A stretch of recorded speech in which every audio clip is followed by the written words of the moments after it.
የእግዚአብሔር ሉዓላዊ ስልጣን በሰው ህይወት ላይ ሲመጣ የእግዚአብሔርን ዲዛይን ለማስፈጸም እግዚአብሔር ሰውን ምንም ሊያደርገው ይችላል። አሁን ለኢዮብ መጥቶ ጻድቅ ነህ አይደለም የሚለው እግዚአብሔርና ሰይጣን ናቸው የሚያወሩት ባይዘው እና ሰውየው ግን በጣም አስደናቂ ነው። ወደ ቁስሉም ወደ ችግሩም ወደ ሰይጣኑም ሳይሆን ወደ እግዚአብሔር ነው ስቲክ የሚያደርገው።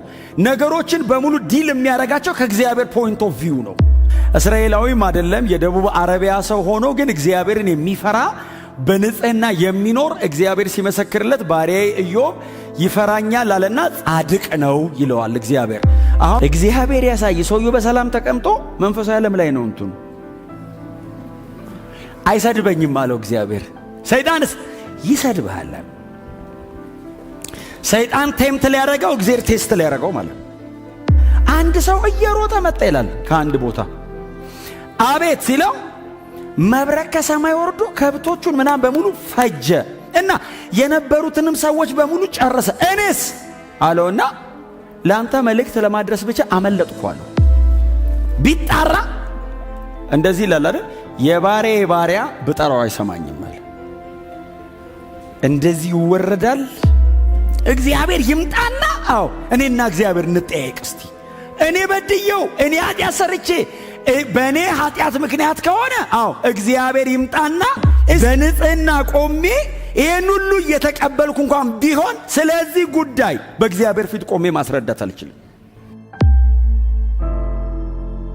የኢዮብ መጽሐፍ ምዕራፍ 42 ላይ የመጨረሻው ምዕራፍ ማለት ነው። የመጽሐፉ የመጨረሻ ምዕራፍ ነው። የመጀመሪያዎቹን 6 ቁጥሮች በጌታ በኢየሱስ ክርስቶስ ስም አነባቸዋለሁ። የጌታ ቃል እንደዚህ ይላል። ኢዮብም እንዲህ ሲል መለሰ፣ ለእግዚአብሔር እንዲህ ሲል መለሰ፣ አንተ ሁሉን ማድረግ እንደምትችል እቅድም ከቶ እንደማይሰናከል አወቅሁ። አንተ ያለ እውቀት እቅዴን የሚያደበዝዝ ይማን ነው አልከኝ። በእርግጥ ያልገባኝን ነገር የማላውቀውንና ላስተውለው ማልችለውን ጉዳይ ተናገሩሁ። ስማኝ ልናገር፣ እኔ ጠይቅሃለሁ፣ አንተም ትመልስልኛለህ አልከኝ። ጆሮዬ ስላንተ ሰምታ ነበር፣ አሁን ግን ዓይኔ አየችህ። ስለዚህ ራሴን እንቃለሁ፣ በትቢያና በአመድ ላይ ተቀምጬ ንስሐ እገባለሁ። የመጽሐፉ መዝጊያ ምዕራፍ ነው። ከዚህ በኋላ የመጽሐፉ መደምደሚያ ነው። ከቁጥር 7 በኋላ ያለው በአጠቃላይ መጽሐፉ ራሱ ሙሉ በሙሉ የሚዘጋበት ክፍል ነው ያለው እና ይመስለኛል ራሱ ሰውየው ነው የጻፈው፣ ራሱ ኢዮብ ነው የጻፈው። ምንም አይነት ሌላ ሰው እንደጻፈው የሚያሳይ ምንም አይነት ፍንጭም የለውም እና ራሱ ኢዮብ የተባለው ሰው ራሱ የጻፈው እንደሆነ ይታሰባል። ምክንያቱም አንዳንድ ነገሮችን በስሚ የሚጻፍ አይደለም። መጽሐፉ ላይ ሐሳብ፣ ንግግር ብቻ ሳይሆን ስሜት አለው፣ ህመም አለው። በጣም ጥልቅ በሆነ አይነት መንገድ ሰውና እግዚአብሔር መካከል ያለ በጣም ብርቱ ጠንካራ ሙግት አለው። ይሄ መጽሐፍ በጣም ከባድ ሙግት አለው። ምናልባት እንደዚህ አይነት በጣም በሙግት የተሞላ መጽሐፍ በመጽሐፍ ቅዱሳችን ውስጥ የምናገኝ አይመስለኝም። አንድ ሰው ከእግዚአብሔር ጋር፣ አንድ ሰው ከሰይጣን ጋር፣ አንድ ሰው ከጓደኞቹ ጋር፣ አንድ ሰው ከተለያየ ነገር ጋር የሚሰቃይበት መጽሐፍ ነውና የእግዚአብሔር ሉዓላዊ ስልጣን የሚታይበት እግዚአብሔር የሰውን ህይወት ኢንፍሉዌንስ አድርጎ የወደደውን በሰው ህይወት ላይ ማድረግ እንደሚችል ያሳየበት መጽሐፍ ነው። ደግሞ ይህንን እግዚአብሔር ልብ የተረዳ ሰው በትዕግስት ተቀምጦ ደግሞ እግዚአብሔር በሱ ህይወት ላይ ሊያደርግ የወደደውንም ነገር በምን አይነት ክብር እንደሚመለከት ይሄ መጽሐፍ በጣም በሰፋ መንገድ ያስተምረናልና የዚህ መጽሐፍ ወይንም የዚህ ታሪክ ባለቤት የሆነው ኢዮብ ከምዕራፍ 1 ጀምሮ እስከ ምዕራፍ 42 ድረስ ኦልሞስት የመጽሐፉ 70% አካባቢ በሱ ንግግር የተሞላ ነውና በጣም ብዙ ነው አይደለም የሚናገረው። የሰውየው ዕውቀት፣ የሰውየው ጥበብ፣ ግለሰቡ በእግዚአብሔር ላይ የነበረው መረዳት፣ ስለ እግዚአብሔር ያለው መረዳት በጣም አስደናቂ ነው። እንድታነቡት ነው ይሄን ሁሉ የምናገረው። ይሄ መጽሐፍ የተጻፈበትም ስፔሲፊክ የሆነ ቀን አልተጠቀሰም። መጽሐፉን ሲደረድሩልን የቀደመውን ኪዳን የገጣጠሙት ሰዎች ሲደረድሩልን የኢዮብን መጽሐፍ በብሉይ ኪዳን የቅኔ መጽሐፍት መጀመሪያ ላይ ነው አይደል ያደረጉት። የአስቴር መጽሐፍ እንዳለቀ የኢዮብ መጽሐፍ ይገባል። ከኢዮብ ቀጥሎ ዳዊት እያልን እንቀጥላለን። የቅኔ መጽሐፍት የምንላቸው መጀመሪያ ላይ ነው ያደረገው። አይ ቲንክ ከምዕራፍ 1 እና ከምዕራፍ 42 ውጪ መሃል ላይ ያለው በሙሉ በግጥምና በቅኔ መልክ ነው የተቀመጠው፣ ሙሉን ማለት ነው። የኢዮብ ንግግር፣ የነዛ የሶስት ወዳጆቹ ንግግር፣ ቀጥሎ የእግዚአብሔርና የኢዮብ ጥያቄና መልስ፣ እንደገና ደግሞ ወዳጆቹ መጥተው ከኢዮብ ጋር የነበራቸውም ነገር ሙሉ በሙሉ በቅኔ አይነት መልክ ነው የተቀመጠው። ታሪኩ የተከናወነው ወይ በእነ አብርሃም ዘመን ነው ወይ ከእነ አብርሃም ዘመን በፊት ነው። ወይ በእነ አብርሃም ዘመን ነው የሚሆነው ወይ ከእነ አብርሃም ዘመን በፊት ነው የሚሆነው። ምንም አይነት በቀደመው ዘመን ላይ የነበረ የሕግ መጽሐፍ ኢዮብ ሪፈር አያረግም። ሙሴንና በዚያ ዘመን የነበሩ የእምነት አባቶች በኢዮብ መጽሐፍ ላይ አታገኟቸውም። እና ከሙሴ መጽሐፍ ጀምሮ የተነሱ ከሙሴ በኋላ የመጡ በሙሉ የሙሴን መጽሐፍት እንደ ስታንዳርድ ያስቀምጣሉ። ከእግዚአብሔር ጋር ሙግት ካላቸው በሕግ ነው ከእግዚአብሔር ጋር የሚቆሙት። ከበደሉና ካጠፉ እግዚአብሔር በሕግ ይቀጣቸዋል። ጤነኛና ትክክለኛ መንገድ ከሄዱም እግዚአብሔር በሕጉ ላይ ባስቀመጠው መንገድ ነው የሚሸልማቸውም የሚባርካቸውም ተስፋ የሚያደርግላቸውም። የኢዮብ መጽሐፍ ላይ እንደዚህ አይነት ሙሴ የሚባል ሰው የለም፣ ሕጉ የለም፣ በዚያ ዘመን የነበረ ምንም አይነት ታሪክ የለም። በመሰረቱ ሰውየው የደቡብ አረቢያ ሰው ስለሆነ እስራኤላዊም አይደለም። ኢዮብ አፍተር ኦል እስራኤላዊም አይደለም። የደቡብ አረቢያ ሰው ሆኖ ግን እግዚአብሔርን የሚፈራ በንጽህና የሚኖር እግዚአብሔር ሲመሰክርለት ባሪያዬ ኢዮብ ይፈራኛል አለና ጻድቅ ነው ይለዋል እግዚአብሔር። አሁን ለኢዮብ መጥቶ ጻድቅ ነህ አይደለም የሚለው፣ እግዚአብሔርና ሰይጣን ናቸው የሚያወሩት ባይዘው። እና ምዕራፍ 1 ላይ የምታስታውሱ ከሆነ በኋላ ጊዜ ስታገኙ እንድታነቡ በጣም ኢንተረስቲንግ ነው ባይዘው ታሪኩ። አይዟችሁ ኢዮብ አልፉበታል፣ እናንተን አሁን ታልፋላችሁ ልላችሁ አይደለም፣ ዝም ብዬ ነው የምነግራችሁ። ግን ምዕራፍ 1 ላይ የምታስታውሱ ከሆነ እኔ ዝም ብዬ ሳነበው በእውነት ነው የምነግራችሁ በጣም አስደናቂ ነው። የእግዚአብሔር ሉዓላዊ ስልጣን በሰው ሕይወት ላይ ሲመጣ የእግዚአብሔርን ዲዛይን ለማስፈጸም እግዚአብሔር ሰውን ምንም ሊያደርገው ይችላል። እና እግዚአብሔር ሉዓላዊ ነኝ ነው እዚህ መጽሐፍ ላይ እኔ ሉዓላዊ ነኝ ነው። ኢዮብ የሚባለውን ሰውዬ እግዚአብሔር ቅጥሩን አቋርጦ ገብቶ የፈለገውን አደረገ እግዚአብሔር። እና ሰውየው ግን በጣም አስደናቂ ነው። ወደ ቁስሉም ወደ ችግሩም ወደ ሰይጣኑም ሳይሆን ወደ እግዚአብሔር ነው ስቲክ የሚያረገው። ነገሮችን በሙሉ ዲል የሚያረጋቸው ከእግዚአብሔር ፖይንት ኦፍ ቪው ነው። ለእግዚአብሔር ወግኖ ነው የሚጨቃጨቀህ። ጌታ ይባረክ። እና ምዕራፍ 1 ላይ የምታስታውሱ ከሆነ ሰውየው ዖፅ የሚባል አገር ይኖር ነበር ይላል። የሜሶጶጣሚያ ደቡብ ክፍል ነው፣ በሙቱ ባህር ሳይድ ማለት ነው። እና የዖፅ አገር ነዋሪው ኢዮብ እግዚአብሔርን ይፈራል። ቀጥሎ ጻድቅ ነው። ልጆች አሉት። በጣም ባለጠጋ ነው። በጣም ይገርማችሁ በአብርሃም ዘመን ነው ኢዮብ የነበረው ሀብት የሚለካው። በእነ አብርሃም ዘመን ነው እንደዚህ አይነት ሀብት የሚለካው። ከዛ በኋላ በእንደዚህ አይነት መንገድ ሀብት አይለካም። ሰውየው ይኖርበት የነበረበት ዘመንም ነው እሱ። እና በከብት ብዛት በነበረው በአህያ ብዛት በእህል ብዛት ነው የሚለካው። እና ሰውየው እጅግ ባለጠጋ ነው፣ የተከበረም ነበር ይላል። እና እግዚአብሔርና ሰይጣን ኢዮብ በማያውቅበት መንገድ ነው አይደል የተነጋገሩት። ሰይጣን ወደ እግዚአብሔር ገባ እና በእግዚአብሔር ፊት ቆመ ይላል። የእግዚአብሔር ልጆች ቆመው ሰይጣንም ገብቶ ቆመ። እና ድሮ ሰይጣን ይገባ ነበር።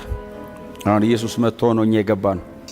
እና ገብቶ ሲቆም እግዚአብሔር ጠየቀው፣ ከየት መጣ አለው። ምድርን ዞርኳት አለው። ስትዞር ታዲያ ባሪያዬን ኢዮብን አየው አለው። ምድርን ዞርኳት ሲል በሜሶጶጣሚያ አልፏል ማለት ነው። ሰውየው ያለው እዛ አካባቢ ነው። አሁን አፍሪካም መጥቷል። ባይዘው ምድርን በሙሉ እሱ መንፈስ ነው፣ እንደኛ እኮ አይራመድም። ዞርኳት ሲለው ባሪያዬን ኢዮብን አየው ሲል አዎ አይቼዋለሁ አለው። ይፈራኛል፣ ይወደኛል፣ ያከብረኛል አለው። አይ አለው። በዚህ እንኳን እርግጠኛ እንዳትሆን አለው። እንዴት አለው? አጥራጥረለት ቅጥር ቀጥረለት። በሩቁ እኮ ነው የምናየው እኛ ራሱ ኢዮብን አለው። ለመጨበጥ ራሱ እኮ አንችልም። አንተ አጥረ ሆነው ቅጥሩ በጣም ትልቅ ነው። አጥሩ ትልቅ ነው። እስቲ ቅጥሩን አንሳ፣ ዙሪያው ያለውን ነገር እስቲ ውሰድበትና ያኔ አለው ሰይጣን ይሰድብሃል አለው። እግዚአብሔር ያሳይ። ሰውየው በሰላም ተቀምጦ መንፈሳዊ ዓለም ላይ ነው እንትኑ። አይሰድበኝም አለው እግዚአብሔር። ሰይጣንስ ይሰድብሃል አለው። ሰይጣን ቴምት ሊያደርገው እግዚአብሔር ቴስት ሊያደርገው ማለት ነው። እና ሰይጣንን አይሰድበ ሂድ አለው። ሂድ ሲለው ሰይጣን ሄደ ይልና እግዚአብሔር ቅጥሩን ሲያነሳለት ዳበሰው አይደል? ዙሪያውን ነካካው ይላል። ዙሪያውን ሲነካካው ሀብቱ ያለው ቤተሰቡ ያለው ነገር በሙሉ በአንድ ቀን እኮ ነው። እኔ እንደው አንዳንድ ነገር አሁን እኛ መጽሐፉ ላይ ቆመን ነው የምናወራው። ኢዮብስ እየኖረ ነው። እናንተ እስቲ ኢዮብ ጋር ግቡና እዩት። ሰውየው ቁጭ ብሎ በአገር ሰላም ቁጭ ባለበት አንድ ሰው እየሮጠ መጣ ይላል ከአንድ ቦታ። አቤት ሲለው መብረቅ ከሰማይ ወርዶ ከብቶቹን ምናምን በሙሉ ፈጀ እና የነበሩትንም ሰዎች በሙሉ ጨረሰ። እኔስ አለውና ለአንተ መልእክት ለማድረስ ብቻ አመለጥኩ አለው። 4 አመለጥኩ ነው ያሉት። እችን ለመናገር ነው የተረፈው አንድ ሰው ከአራቱም ጋር። ታዲያ ሲለው በሙሉ አለቁ ከብቶች አለው። አንዱ ደግሞ ከአንድ ቦታ ሮጦ መጣ። የምስራቅ አውሎ ንፋስ ተነስቶ መጣ። ልጆች በታላቅ ወንድማቸው ቤት እያሉ ተደግሶ ምናምን እንደዚህ እየበሉ እየጠጡ እያለ ቤቱን ከአራት አንግል መታው። ከዛ ውስጥ ያለው ሰው በሙሉ ከነ ልጆች በሙሉ ሞቱ። ከዛ ባሪያዎቻቸውን በሙሉ አልቋል። እኔ እችን ለመንገር አመለጥኩ አለው። መርዶ ለመንገር እኮ ሰይጣን ራሱ ያስተርፋል። አለቁ አመለጥኩ። አንዳንድ ሰው ነው የተረፈው ከየቦታው። ያም ሰው የተረፈው ለኢዮብ ለማድረስ ነው መልእክቱን። ከየአቅጣጫው መርዶ ሰማ።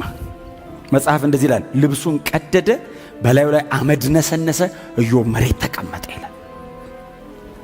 ቁጭ አለና በጣም በተለምዶ አሁን ቸርች እንኳን እኔ ብዙ ሰምቼው አላውቅም። ድሮ ነበር የምሰማው። እግዚአብሔር ሰጣ። ይሄ እኮ ከኢዮብ እኮ ነው የተወሰደው። ባይዘው ቃሉ እግዚአብሔር ሰጣ አለ፣ እግዚአብሔር ነሳ፣ የእግዚአብሔር ስም የተመሰገነ ይሁን አለ። ምን ማለት ነው? ራሱ ሰውየው ምንድን ነው የገባው? እግዚአብሔር እንዴት ነው የሚያውቀው? ልጆችህ ሞቱ፣ እንትንህ ተወሰደ፣ ንብረትህ አለቀ። በአንዲት ቀን ያንን የሚያክል የተከበረ ሰው ብቻውን ቀረ። ብቻውን አስቀረው እግዚአብሔር። ቁጭ ያለበት ወንበር ብቻ ቀረው። ከዛ ሰይጣን ተመልሶ ሄደ። አየኸው አለው ኢዮብን። አዎ አየሁት፣ ዙሪያውን በሙሉ መትቻለሁ፣ እንደዚህ ሆኗል። ግን አይ መች ነካኸው አለው። እንዴት ሲለው ይሄን ሁሉ ብትወስድበትም ሰውየው እኮ መች ነካኸው? ሰው እኮ ይሄንን ሁሉ ለህይወቱ ይከፍላል አለው። ሰይጣን እኮ ነው የሚለው ሲለው ሰውነቱን እስቲ በቁስል መታው አለው። እና አቁሰለው ሲለው እግዚአብሔር እንደዚህ አለው፣ ከነፍሱ በቀር የወደድከውን አድርግበታል፣ ነፍሱ እንዳነካ አለው። በኢየሱስ ክርስቶስ ሰይጣን ተመልሶ መጣ፣ ቁስሉን በገል አከከ ይላል። እንደዚህ በገል ገል ታውቃላችሁ? በዛ ማከከ አቶ ቢጣራ እንደዚህ ይላል አይደል? የባሪያ ባሪያ ብጠራው አይሰማኝም አለ። እንደዚህ ይወረዳል። የባሪያ ባሪያው አለ እኔ ብጠራውን አለ አይሰማኝም አለ። ያን ያክል ኢዮብ በጣም ወረደና ልክ በዚህ አይነት ሲቃይ ውስጥ እያለ ከሩቅ የነበሩ የኢዮብ 3 ጓደኞች ሰሙ ይላል ስለ ኢዮብ። በልዳዶስ፣ ሶፋርና አንደኛው ማነሱ 3 ናቸው። ኤልፋዝ 3ቱ ሊያጽናኑት እኮ ነው የመጡት። አንዳንዴ እኮ ከባድ ነው። ሊያጽናኑት መጡ ይላል ከምዕራፍ 3 እስከ ምዕራፍ 31 ከነሱ ጋር ጭቅጭቅ ሊያጽናኑት መጥቶ አሁን አይዞ በርታ ነው እኮ ማጽናናት። መጥቶ እንደዚህ ይሉታል፣ አይ የተደበቀማ ኃጢአት ሰርተሃል አሉት። የተሰወረ ኃጢአት አለብህ፣ እግዚአብሔር ጻድቁንማ እንደዚህ አያረግም አሉት። እንዴ እግዚአብሔር እኮ ጻድቅ ነው አሉት። አዎ ይላል ኢዮብ። እና በጽድቅ የኖረን ሰው እግዚአብሔር እንደዚህ ያደርጋል? አንተማ በልብ ውስጥ እኛ ያላወቅነው የተደበቀ አንድማ በደል አለብህ፣ ኃጢአት ሰርተሃል አሉት። አልሰራውም አለ። እኔ ኃጢአት አልሰራውም፣ ኃጢአት አላረኩም። ታዲያ እንዴት ይሄ ሁሉ ወረደ ላይ ሲሉት እኔ ምን አውቃለሁ፣ ይምጣና እስቲ ጠይቀዋለሁ አለ። እግዚአብሔር ይምጣና አዎ እኔና እግዚአብሔር እንጠያየቅ እስቲ። እኔ በድየው እኔ ኃጢአት ሰርቼ በእኔ ኃጢአት ምክንያት ከሆነ አዎ እግዚአብሔር ይምጣና እስቲ ስለ የትኛው ኃጢአቴ ነው የምትናገረኝ እንደዚህ የምታደርገኝ ልበለው። ጓደኞቹ እሳት ላይ አስቀምጠውት ኢዮብ እንደዚህ አለ፣ እግዚአብሔር ይምጣና እኔና እግዚአብሔር እናውራ። ያው እንደዚህ አልቀጠለም። እግዚአብሔር መጣ ይላል። ያው መጽሐፉ እናንተ እንድታጠኑት ነው። እግዚአብሔር መጣ ይምጣና እንጠየቅ ሲል እግዚአብሔር መጣ። ኢዮብ አለው አቤት መጥቻለሁ አለው። እኔ እናንተ እንድንጠያየቅ ነው አለው። በል ወገብህን ታጠቅ አለው። ወገሙ በል ከኔ ጋር ልታወራ ነው አለው። እኔ እናንተ እኮ ልናወራ ነው። በል ታጠቅና ቁም ሲለው ያው እንግዲህ ለክፉ ቀን መቀነት ምናምን አይጠፋም። ወገቡን ታጠቀ ይላል። ቆመሃል? አዎ። ተዘጋጃው? ልምጣ አለው። አዎ። ከየትም እኮ አይመጣም፣ እዛው ነው ያለው። እንዲዘጋጅ ነው ለሰውየው። በሁሉ ቦታ የሚኖር አምላክ መጣና እንደዚህ አለ። ኢዮብን ስለ ኃጢአቱ አይደለም ያወራው፣ እግዚአብሔር ስለ ማንነቱ ነው የጠየቀው። ኢዮብ አለው አቤት ሲል በውኑ ሰማይና ምድርን ስፈጥር የት ነበርካል? ኧረ አልነበርኩም። ይምጣ ልጠይቀው አለ ኢዮብ። እግዚአብሔር መጣና ጠየቀው። የት ነበርካል? ኧረ እኔ አልነበርኩም። ከዋክብትን በሰማያት ላይ ስዘረጋቸው ሳል ኧረ እዛም አልነበርኩም። እግዚአብሔር በቅርብ ጊዜ የሰራውን ነው እያወራ ያለው። የዘላለም አምላክ ነው። በቅርብ የሰራው ሰማይና ምድርን ነው። ሪሰንት እስቲ ምን ሰራው ሲል ሰማይና ምድርን ነው በቅርብ የሰራው። ከዋክብትን በስም እየጠራው ሳስገባና ሳስወጣ ሳለው ትጠራለህ እንዲህ አለው። እኔ እኮ ኢዮብ ምትለኝ ይመስለኝ ኮከብ ትጠራለህ አለው። እነ ድብ እነ ምናምን እያልኩ ከዋክብት እጠራለሁ አለው። ና ግባ ድባው መሽቶብሃል ግባ እላለሁ። እንትና ጠዋት ነው ውጣ አላል። ከዋክብትን አሰማራቸዋለሁ አለው።